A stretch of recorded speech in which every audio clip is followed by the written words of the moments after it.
Hello everyone, in this video I'm going to show you how to stabilize Shaky video in CapCut.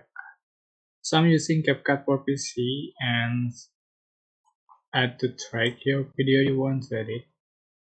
Alright, just say this video is Shaky video, so you can see for the original video.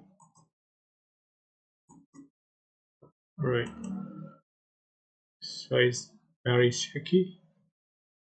Right, how to fix it? Go to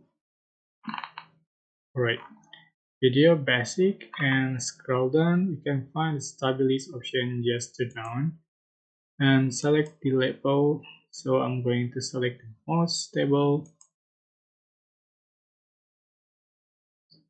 Alright, it's processing, which is why it takes a long time according to the duration of the video. Alright, so this is the result.